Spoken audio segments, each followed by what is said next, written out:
Hola, buenas a todos y a todas. Mira, voy a intentar hacer un experimento. Es la primera vez que hago esto, así que a ver cómo sale. Voy a intentar grabar de una manera un poquito más resumida todo lo que hemos visto en clase, pero viendo las diapositivas, porque ya como habréis visto, pues es muy difícil estudiar historia del arte sin ver la obra. Entonces, pues bueno, vamos a ver este experimento qué tal sale. He estado aquí investigando un poquillo, a ver si me sale. Bien, ¿qué vamos a ver en este primer vídeo? En este primer vídeo nos vamos a centrar en la arquitectura griega y vamos a hablar de diferentes conceptos, vamos a hablar de fundamentalmente el templo como edificio más importante de la arquitectura griega, pero antes no podemos explicar los conceptos, los estilos artísticos de la arquitectura griega sin entender un poco pues su contexto histórico. Tenemos que decir que el término de Grecia lo debemos de usar desde un punto de vista geográfico. ¿Por qué? Pues básicamente porque, Grecia en este momento no existe como tal. Lo que sí podemos hablar es de que ya desde un primer momento existe un sistema de gobierno conocido como el de ciudad-estado o polis, que se tratarían de unidades políticas caracterizadas por ser una ciudad que cuenta con una muralla y con campos de cultivo alrededor. Cada poli pues, contaría con su propio sistema de gobierno, con sus propias leyes y con su propio ejército. Dentro de los sistemas políticos que nos vamos a encontrar en la antigua Grecia, sin lugar a dudas, el más importante es el sistema político en el que los ciudadanos o gran mayoría de ellos van a poder participar, que es la democracia. Principalmente, ¿esta donde se va a dar? Se va a dar en Atenas, especialmente durante los siglos IV y V antes de Cristo, ¿vale? Aquí tenéis Atenas. Por otro lado, Grecia, hemos dicho que debemos de entenderlo desde un punto de vista geográfico y precisamente podemos ver cómo todo lo que es el mundo griego se dividiría en diferentes zonas, pues que van desde las islas que tenemos aquí del mar Egeo, nos vamos a encontrar por otro lado con las costas del Mar Negro, por ejemplo, nos vamos o podemos hablar también de las costas del Asia Menor y, por supuesto, también podemos hablar de dos territorios que a pesar de que no aparecen en el mapa son muy importantes. Por un lado, colonias griegas se van a asentar en Sicilia, lo que sería la antigua Siracusa, y por otro lado también se van a ubicar en el sur de Italia, territorio conocido como la Magna Grecia. No obstante, los griegos también van a llegar a la costa sur de la actual Francia, fundando una importantísima colonia como va a ser Masilia, la actual Marsella, y también se van a establecer en la costa mediterránea española, concretamente al norte de Cataluña, con dos importantes establecimientos o colonias comerciales como son Rhodes y Emporium, que se corresponderían con las actuales Rosas y Ampurias. Paralelamente, paralelamente, tenemos que hablar de cuáles van a ser los precedentes del arte griego. Por un lado, dentro de los precedentes del arte griego, nos vamos a encontrar con el mundo o la cultura minoica, que se correspondería con la actual isla de Creta y que se caracteriza, entre otras cosas, por lo que veis en la imagen, por grandes muros de carácter ciclópeo, es decir, hablamos de grandes muros de mampostería que en muchas ocasiones suelen estar reforzados con vigas de madera.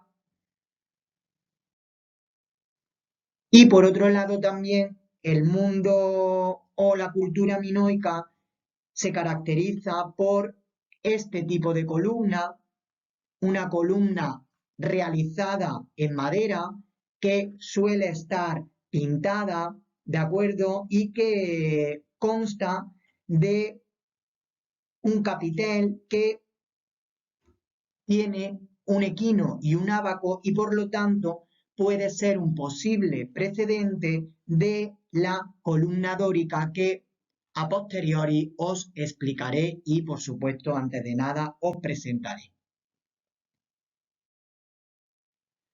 Por otro lado, el otro gran precedente del arte griego es el arte micénico. Un arte micénico que, si el minoico se ubicaba cronológicamente entre el tercer y segundo milenio antes de Cristo, el arte micénico se establecería en torno al segundo milenio antes de Cristo. Sin lugar a duda, la influencia que el mundo micénico va a tener en el arte griego lo tenemos aquí delante, en el megarón. ¿Qué es el megarón? Bueno, pues el megarón podemos definirlo como un palacio santuario que se caracteriza por contar con una planta rectangular y con un tejado, que no lo vemos aquí, pero un tejado a dos aguas. Cuenta, como vemos, con una naos o una cela, una nave principal. Por otro lado, también tiene una pronaos o vestíbulo. Y luego nos encontramos con dos columnas en la fachada principal, también conocido como dos columnas inantis. Y no voy a seguir profundizando porque ahora cuando explique el principal edificio de la arquitectura griega, que es el templo, retomaré o recordaré el tema del megarón micénico.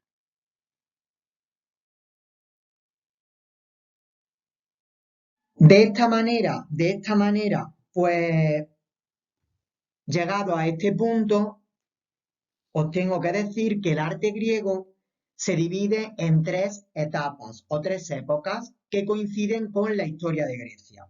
La primera de ellas sería la época arcaica, que iría de los siglos VIII al VI a.C. y que se define por una clara expansión colonial y por la formación de las polis o ciudades-estado. La segunda etapa sería la época clásica, que iría desde el año 480 al 323 a.C., una etapa en la que se producen acontecimientos bélicos tan importantes como las guerras médicas o como la guerra del Peloponeso, donde el sistema de las polis entrará en crisis y esta época clásica, se corresponde con la ejecución de la Acrópolis de Atenas, concretamente durante el mandato de Pericles, en torno a mediados del siglo V a.C. La última etapa del arte griego y por lo tanto de la historia de Grecia es la etapa helenística, que iría desde el año 323 a.C., 330 hablan algunos, hasta el año 146 o 31 a.C., un periodo en el que se produce el imperialismo de Alejandro Magno, pero también su repentina muerte en Babilonia, lo que dará lugar al nacimiento de los llamados reinos helenísticos y que terminará con la conquista por parte de Roma. Bien, explicada la etapa del arte griego, vamos a meternos de lleno ya en lo que es la temática artística. Y en primer lugar vamos a hablar de las características generales que definen a la arquitectura. Mira, con respecto a esta cuestión, lo primero que tenemos que decir es que la arquitectura griega es una arquitectura arquitrabada o adintelada. ¡Wow! Menuda palabra rara nos está diciendo este. Muy sencillo de entender. Es arquitrabada o adintelada porque no conoce ni el arco ni la bóveda. Y por lo tanto, lo que va a predominar es la línea recta. Con respecto a los materiales que utiliza la arquitectura griega, fundamentalmente serán dos. Por un lado la piedra y por otro lado el mármol. Y deciros que frecuentemente se van a policromar los edificios, o lo que es lo mismo, se van a pintar con diferentes colores. Por otro lado, ¿qué vemos en la imagen? Vemos aquí que dice órdenes arquitectónicos. ¿Qué es el orden arquitectónico? ¿Qué es el orden? Bien, pues el orden arquitectónico podemos decir que es la manera o el modo concreto en el que se va a disponer tanto la columna como el entablamento. Digamos que sería la ornamentación, la decoración del edificio griego, más concretamente el templo. Por último, deciros que los arquitectos griegos en su edificio van a buscar la armonía visual, la perfección. Entonces, lo que van a hacer en muchos casos será refinamientos ópticos, con el objetivo de que la posible imperfección que tenga el edificio de cara al espectador no se note. Básicamente eso. Bien. Con respecto a los órdenes, nos vamos a encontrar tres. El primero de ellos lo tenéis aquí delante, sería este. Sería el orden dórico. El orden dórico se caracteriza básicamente porque en primer lugar presenta una crepsis o un basamento con peldaño, cuyo último escalón recibe el nombre de estilobato. Por otro lado vemos que presenta un fuste bastante ancho, donde en su parte central hay como un ligero abombamiento, ¿vale? Generalmente este fuste está recorrido por acanaladuras, que también se le conoce con el nombre de aristas. Bien, de ahí pasábamos al capitel. El capitel está formado por tres partes. Por un lado nos vamos a encontrar, lo vemos aquí, el collarino. ¿Qué es el collarino? Pues es la pieza que va a separar el fuste, es decir, el cuerpo de la columna con respecto al capitel. El segundo elemento que forma un capitel sería el equino. ¿Qué es el equino? Pues el equino es la parte del capitel que permite la transición de una sección circular, como es la columna, a una forma cuadrada, que es la última parte del capitel, que sería el ábaco.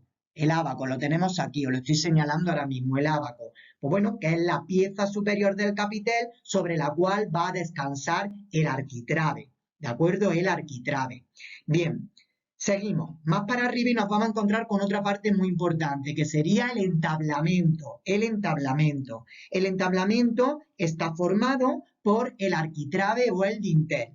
Y por otro lado, nos vamos a encontrar con que el friso, que lo tenemos aquí, que formaría parte de ese entablamento, se decora con la alternancia de triglifos y por otro lado metopas. ¿Qué serían los triglifos? Que lo tenemos aquí, que lo estoy señalando. ¿Qué es los triglifos? Bueno, pues los triglifos son placas que están adornadas con tres bandas verticales. Por otro lado, nos encontramos con las metopas. ¿Qué son las metopas? Bueno, pues las metopas son un espacio cuadrangular decorado con relieves esculpidos generalmente. Por otro lado, hablaríamos de lo que es la cornisa, otra parte, que la cornisa es el elemento sobre el que se sustenta la última parte del orden, la última parte del templo griego, que es el frontón. El frontón se caracteriza básicamente, pues bueno, porque tiene forma triangular y en su parte central, donde estoy señalando ahora mismo con el cursor, se encontraría el tímpano, donde por lo general se presenta una decoración escultórica de bulto redondo o decoración, escultórica exenta. Es decir, una decoración que en muchas ocasiones, si se sacase de ahí, se puede ver dando una vuelta, un giro de 360 grados.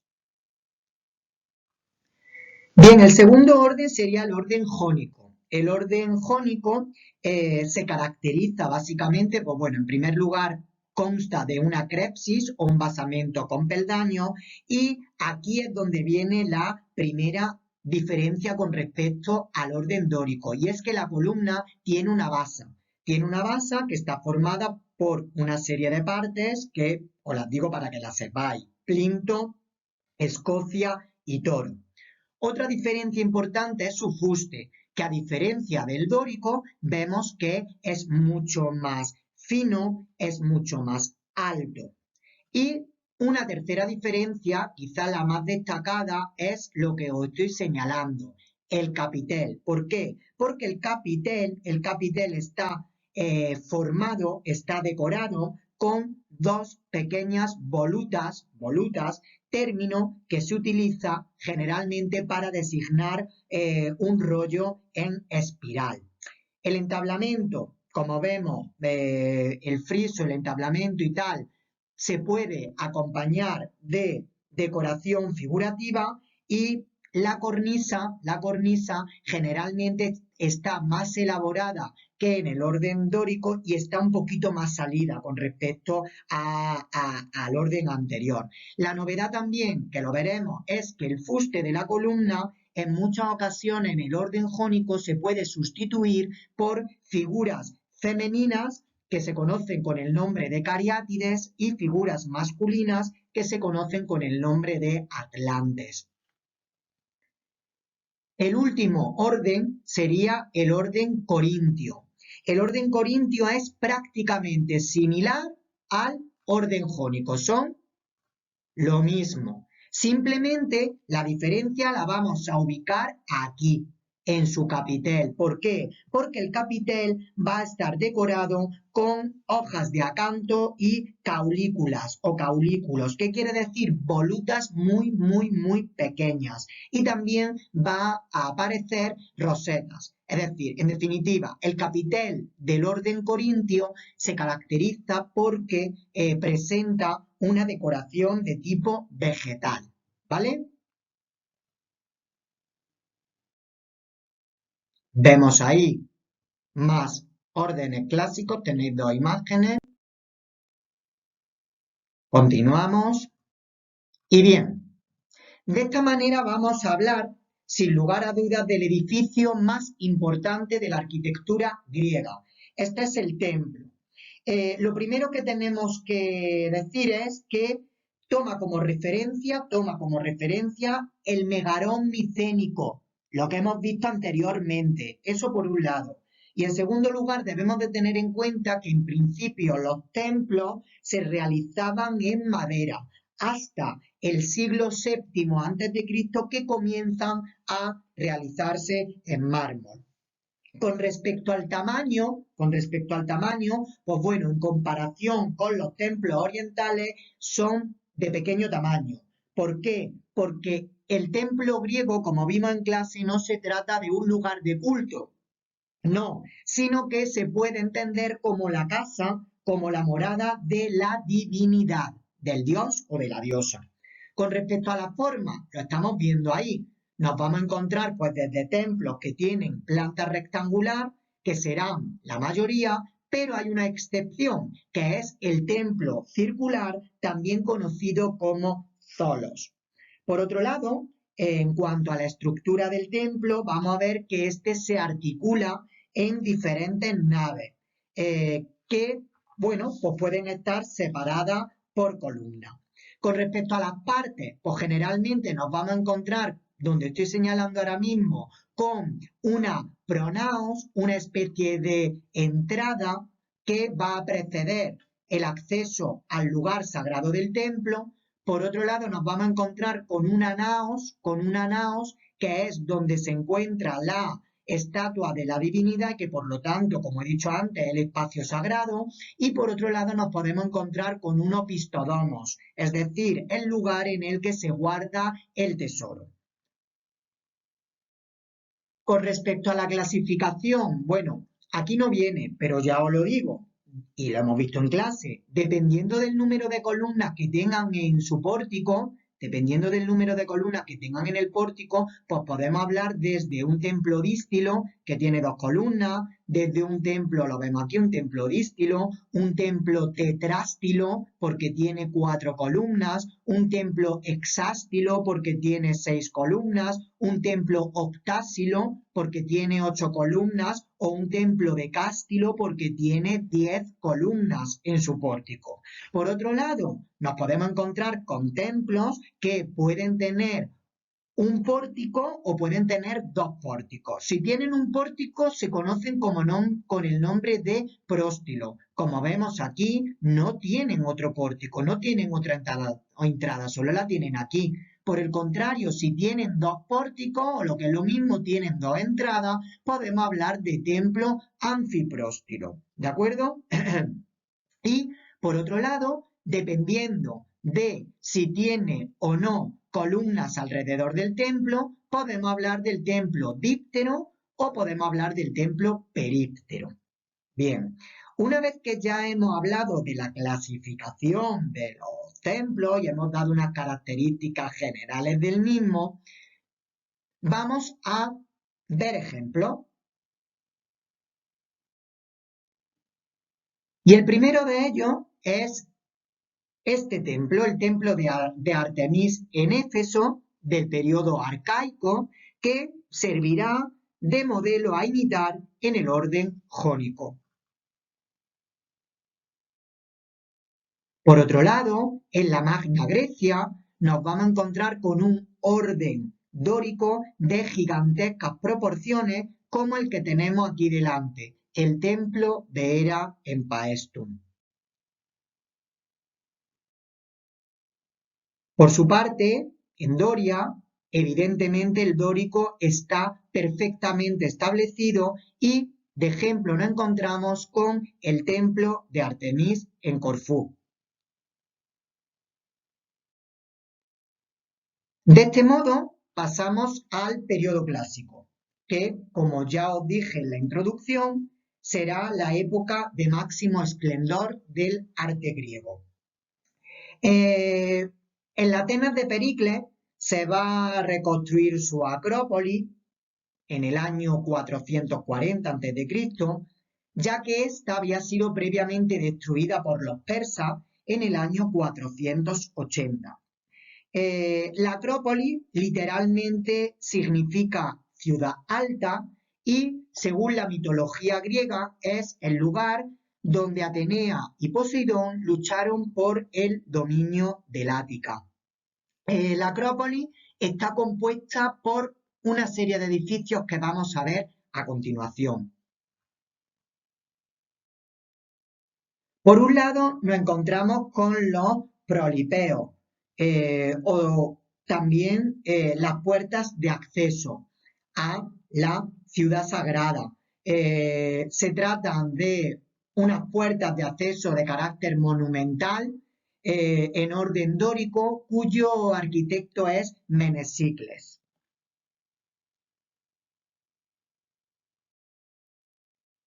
Por otro lado, sin lugar a duda, el edificio más importante de la Grecia clásica es el Partenón. El Partenón literalmente significa habitación de las vírgenes, se sitúa en la parte más alta de la colina. No se trata de un templo al uso, sino que muchos autores hablan de un monumento exaltador de la ciudad de Atenas. Es un edificio construido por los arquitectos Ictinos y Calícrates. Es un templo realizado en mármol de orden dórico, anfipróstilo y octásilo, al igual que es un templo períptero. Se articula en torno a 3 grandes espacios. Por un lado nos vamos a encontrar lo que sería la pronaos o cela, el vestíbulo. Nos encontramos con la cela o naos, que es donde se ubica la estatua de la divinidad. Y por último hablamos del opistodomos o el lugar en el que se encuentra o en el que se guardaría el tesoro. Aquí vemos pues un alzado de lo que es el Partenón griego, y ahí se pueden apreciar claramente pues las características del Partenón, como lo definen como un templo, por lo que he dicho antes, un templo realizado en mármol, de orden dórico, anfipróstilo, octásilo, y bueno, sabemos que es de orden dórico, pues básicamente por el tipo de capitel, y por otro lado porque vemos que en el friso hay una alternancia de triglifos y metopas o viceversa, como lo queráis llamar. Pero, sin lugar a duda, si hay algo que caracteriza a el Partenón es su decoración escultórica. Una decoración escultórica que correrá a cargo de Fidias, el arquitecto clásico más importante de la historia del arte griego. En concreto, en los frontones, Fidias va a presentar un programa escultórico en el que se van a representar episodios de la vida de la diosa Atenea, como son el nacimiento de Atenea o la lucha con Poseidón por la posesión de Atenas. Importante, esta figura. Esta figura representa al dios Dionisos, que es el dios de la fertilidad y del vino, que aparece, como veis, recostado y que contemplaría teóricamente pues la salida de un carro de sol que surgiría del océano al despuntar el alba. Es decir, lo que se está anunciando es un nuevo día. Esta escultura, como vemos, en diferentes posturas se están adaptando totalmente al frontón triangular. Otra parte importantísima de la decoración escultórica del Partenón es las metopas. Metopas que en total podemos hablar de 92, en las que se van a representar las 4 luchas mitológicas, pues desde la centauromaquia, que es la que vemos aquí en la imagen, pasando por la guerra de Troya, la amazonomaquia, así como también la gigantomaquia. Esta última simbolizaría la lucha entre dioses y gigantes. Pero sin lugar a dudas,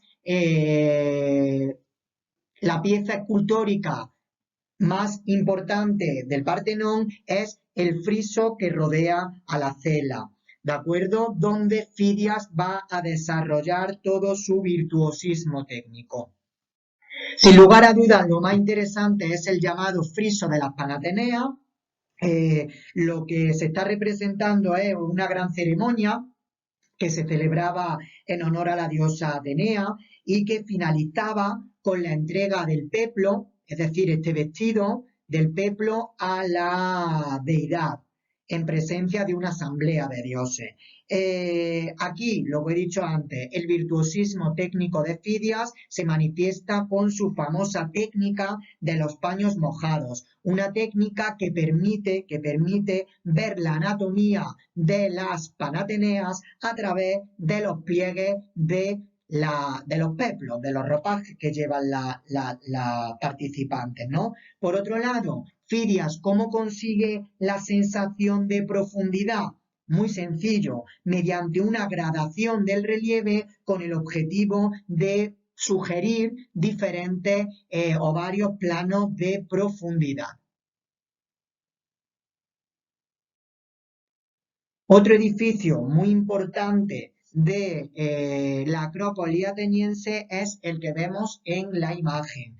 Es el Erecteion, un edificio que es levantado en honor a Poseidón y Erecteo, que está realizado por el arquitecto Menesikles, que es una estructura, bueno, pues bastante compleja, y que evidentemente el edificio lo que está haciendo es adaptarse a las irregularidades del terreno. Se trata de un edificio de orden jónico, como podemos ver no solo en su capitel de volutas, sino en esta magnífica tribuna de las Cariátides. Como vemos, está sustituyendo el fuste de la columna por figura femenina. Ahí vemos un ejemplo o un detalle, mejor dicho, de las cariátides, donde los pliegues de los vestidos evocan al mismísimo Fidia y donde da la sensación de que estas cariátides se están moviendo o al menos le está dando el viento de frente, porque la sensación de movimiento es auténticamente brutal. Por último, dentro de la Acrópolis ateniense tenemos que destacar este coqueto, pero al mismo tiempo estupendo templo o templete de Atenea Nike. Se trata de un edificio de pequeñas dimensiones, como vemos en la imagen. Se caracteriza por ser un templo de orden jónico, como vemos en ese capitel de voluta jónica, un templo tetrástilo porque aparecen cuatro columnas en uno de sus pórticos, pero también no es uno de sus pórticos, es que hay dos pórticos, como vemos aquí concretamente, por lo tanto podemos decir que se trata de un templo anfipróstilo. Bueno, aquí tenéis el comentario de cada una de las imágenes, que ya os dije el otro día que lo íbamos a centrar en una serie de preguntas, que la anotasteis en clase, ¿vale? Comentamos el otro día en clase tanto el Partenón, también comentamos el templete, perdón, de Atenea Niqueo, de la Niquea Atenea, y por último, la última imagen que os mandé para comentar fue el Erecteion, que os dije que os centrarais fundamentalmente en esta imagen, en la tribuna de las cariátides, que quizá era lo que os podrían preguntar en la selectividad. Y por último, también hablábamos del friso de las Panateneas, donde os dije, bueno, que lo interesante de aquí era hablar pues de la técnica de los paños mojados de Fidia, ¿de acuerdo?